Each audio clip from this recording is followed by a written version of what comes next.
how you see sort of collaboration with other actors, particularly with civil society and local communities, in trying to get the message across and also understanding what their views are and building that into what peacekeeping does.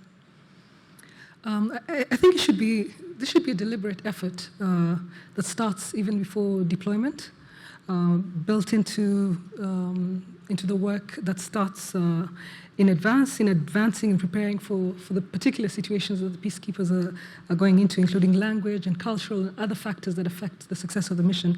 And I hope Fran and other colleagues will find a way to clear the bureaucratic hurdles so that, the stratcoms can be fit for purpose and we can move along better on this.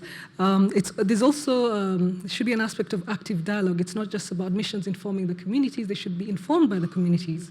So it's a two-way dialogue, and that also helps to build trust and avoid speculation and unrealistic expectations. Even with explaining why the mission is there, for instance, shouldn't be taken for granted that people in the host community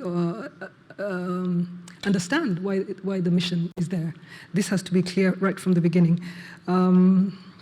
So this open communication channels have to be used to address concerns, tackle misinformation together more effectively, and ensure accountability where grievances come up.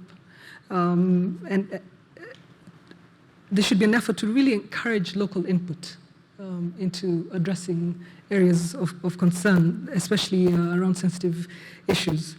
There's also the issue of cultural sensitivity and understanding the history and background of that particular community, because wherever the root causes of that particular conflict are not understood, and we've seen that in this area, it just prolongs the conflict. And we seem to be applying solutions that don't work because we don't understand where we're coming from with the particular situations. We also need to address particular needs of, of women and other vulnerable groups in a very specific way. Also understanding the cultural sensitivities of the area. I think finally, not finally, almost finally, peacekeepers cannot be seen as party to the conflict. There has to be transparency in the mission activities and decision-making processes so that, in order, again, to build that trust and to keep that conversation going with the community.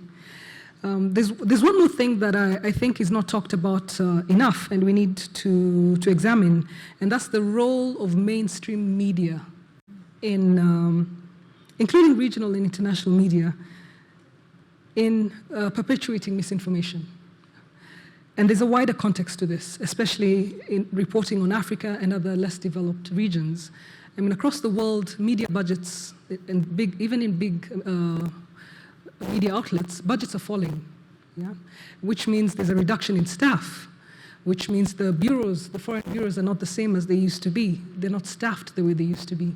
There's increased reliance on inexperienced stringers. We have, for instance, you may have one foreign correspondent reporting for a major Western paper based in one capital, but covering 15 countries. And all the news goes through that one person. And in some areas where there's no media present at all, increased reliance on NGOs. So that affects the quality of reporting that's coming out. If you add to this the general lack of scrutiny on the stories coming from Africa and a lower standard of rigor when it comes to journalistic ethics, then we'd have mainstream media, whether it's deliberate or not, but then that perpetuates misinformation. And this is something that we see quite often. It's something that needs to be challenged by host governments, by missions, by civil society, by those who have the real facts on the ground. Because if it's not addressed, if it's not challenged, if it's not corrected, then we get into a never-ending cycle of the wrong information being perpetuated by these mega platforms, and it's hard to bring it back. So that's a challenge that needs to be addressed, because it has a huge effect on how peacekeeping operations are perceived.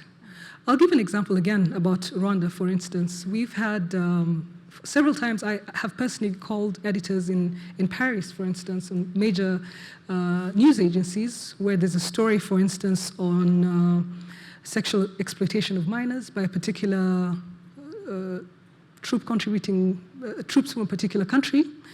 And the story that appears on that media is a photo of Rwandan troops with a flag of Rwanda, and it's quite blatant. It even mismatches doesn't fit with the title with the heading of the story.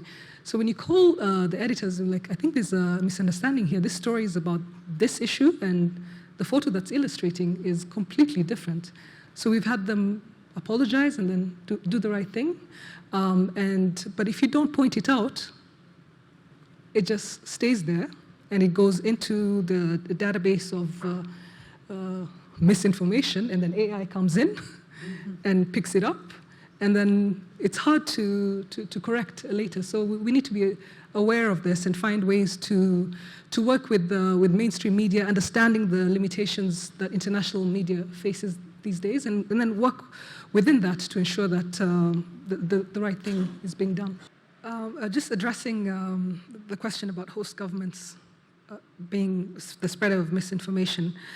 I think one thing that can, guard against this, I mean, situations are different. It's a case-by-case basis, but in general, I think there needs to be consistency in putting people first. Putting people first, the people who need protection and the reason that we are there in the first place, then communicating successes clearly. I think the contradictions that pop up, that lingering, have to be addressed honestly, and then continued direct dialogue with the government and other stakeholders. I think these are efforts that need to continue in general in situations like this.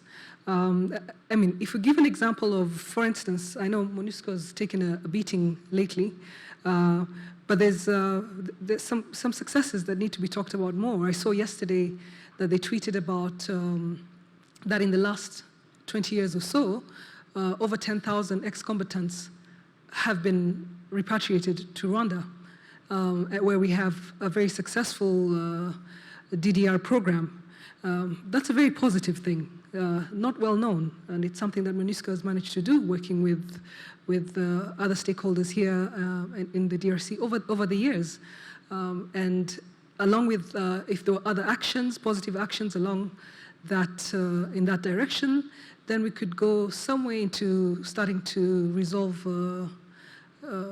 the root causes of the conflict in Eastern DRC. So successes have to be communicated, but it's essentially about putting people first. And the reason why these combatants actually come to the MONUSCO base is because they trust that they will then be protected and then sent back into a program that will, lead to them eventually being reintegrated back into their community.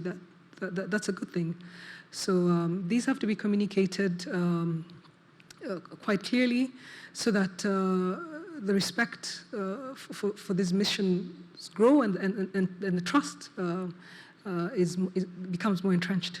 When someone within the UN system who's appointed to do that kind of work, to monitor monitor hate speech and help us all prevent genocide, sounds the alarm, and this is not taken up, and then you have another part of the system that puts out reports that then blame the victims.